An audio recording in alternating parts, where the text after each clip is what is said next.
Be that as it may, allow me this opportunity to extend my personal and the nation's gratitude to all those who selflessly gave their all in the fight against COVID-19, our health workers and other frontliners who risk their own safety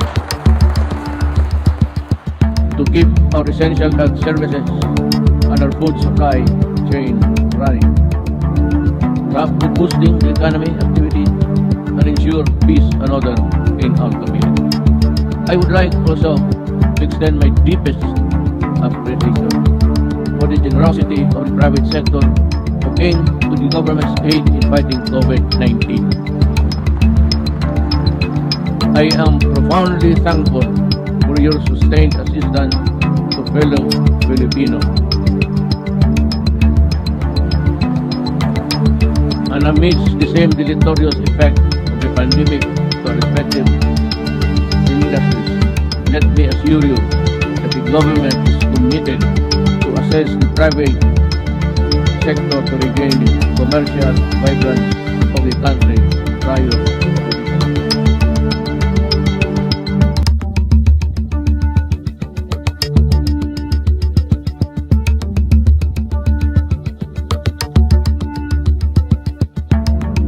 as prominently mentioned by our beloved Vice Mayor, fellow workers in government, members of the media, fellow Cebuanos, ladies and gentlemen, mayong hapon kanatong tanan. I appear before you today at such a somber time. An invisible enemy, a rampaging sickness, has turned our world upside down. What should have been an occasion for celebration to highlight the achievements of our administration for the past year.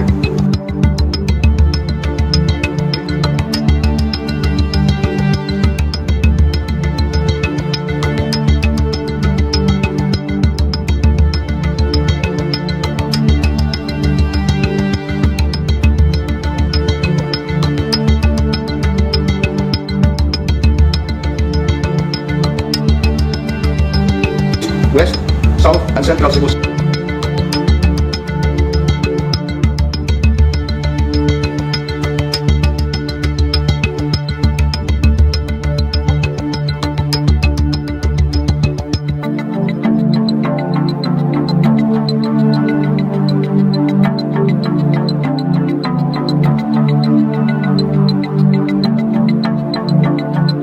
But as I said, it has a 58%.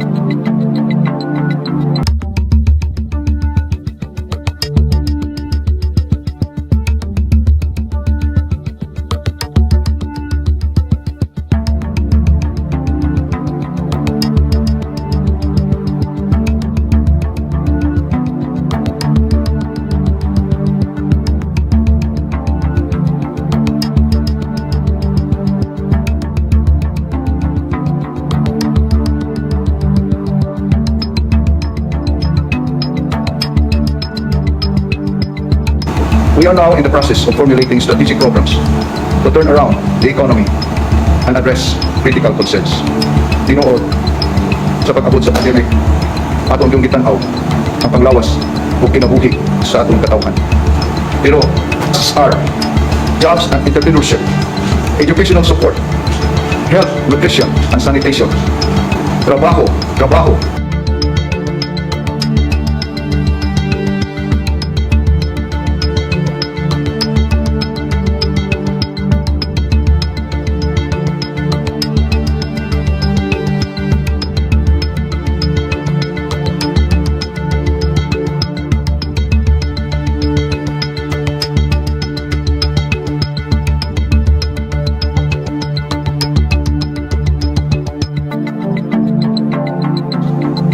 and we grieve with those that left behind. I end each day in gratitude for our brave and dedicated frontliners and for patients who have recovered and reunited with their families. Sa matag pamilya nga atong natabangan, sa matag komunidad nga atong naprotektahan, madasigon ako mamupadayon pagserbisyo pa sa atong katawhan.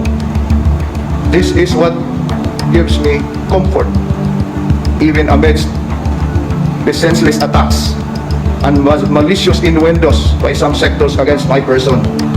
Grabe ang ginautay. Grabe ang pagdaot. Bisan uwa tayo gihimo nga dautan. I will just pray for them. Ako lang ni silang iampo.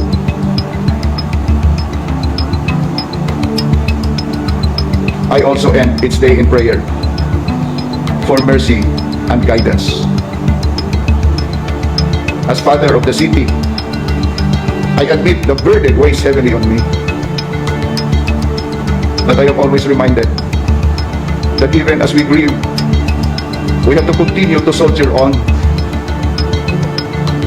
We fall down, we kneel, and then we get up.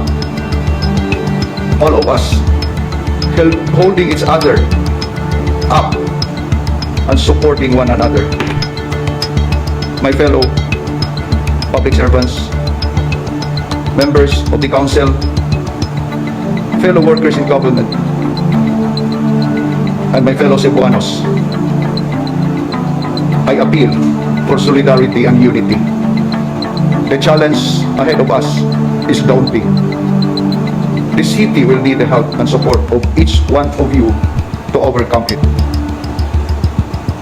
Our success means the success of the city of Cebu. To my fellow workers in government, the responsibility bestowed upon us is a divine calling. It is a gift from God. It is a task laid upon us by our people. Let us not forget that. Let us not lose sight of that. We should not let partisan political interests get in the way of the most sacred of callings. I have to be frank. Now is not the time for politics. I pray for God's blessings and guidance through the many challenges that still lay ahead of us. I hope the Santo Niño continues to be here for His people.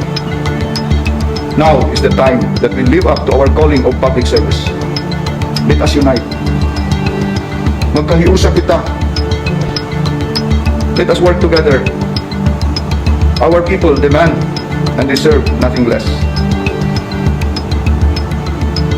Lastly, sa katapusan, let me remind each and every one of us that life is just a journey.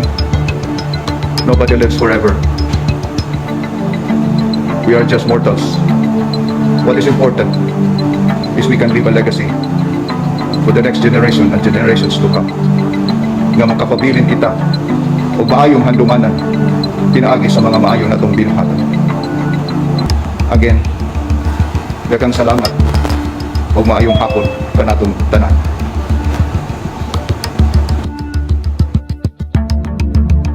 Ang Department of Labor and Employment Region 7 or yung DOLE distributes assistance to TUPAD beneficiaries sa Cebu. Samantala, Sec Martin, patuloy pa rin ang Department of Labor and Employment Region 7 sa pagbibigay ng assistance sa mga beneficiaries sa lalawigan ng Cebu.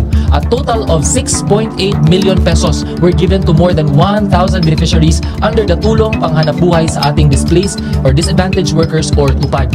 Sa Cebu City, mahigit 1,200 TUPAD workers na ang nabigyan ng reference codes. Ang reference codes na ito will enable the TUPAD workers to claim their salaries at any branch of DOLE's partner money remittance centers. Ang mga beneficiaries naman na ito ay mga residente mula sa 64 barangays sa syudad ng Cebu. The reference codes na sinasabi natin were released at Fort San Pedro, Cebu City, where an open space was ideal for an event, making sure that safety and health protocols were being observed and followed. On the other hand naman, around 338 TUPAD workers sa city of Naga also received their reference codes. Ang pamamahagi ng reference codes na ito ay isinagawa sa tennis court ng city of Naga. Sec Martin, the beneficiaries have been working for 10 days disinfecting and sanitizing public areas in their respective community, and each received a salary of 4,040 pesos. Ang TUPAD workers, as TUPAD workers, beneficiaries were not only provided with PPEs or personal protective equipment, binibigyan din sila ng they're also covered with the personal accident insurance with GSIS for 1 year. Napakagandang balita po iyan. Ayon kay DOLE 7 Regional Director Salome Shaton, ang mga field offices sa Negros Oriental, Siquijor at Bohol ay magsasagawa rin ng pagpamahagi ng reference codes para sa TUPAD beneficiaries sa kanilang mga respective areas. Ang TUPAD is a community-based package of assistance that provides emergency employment para sa mga displaced workers natin o yung mga underemployed and seasonal workers lalo na ngayong pandemya.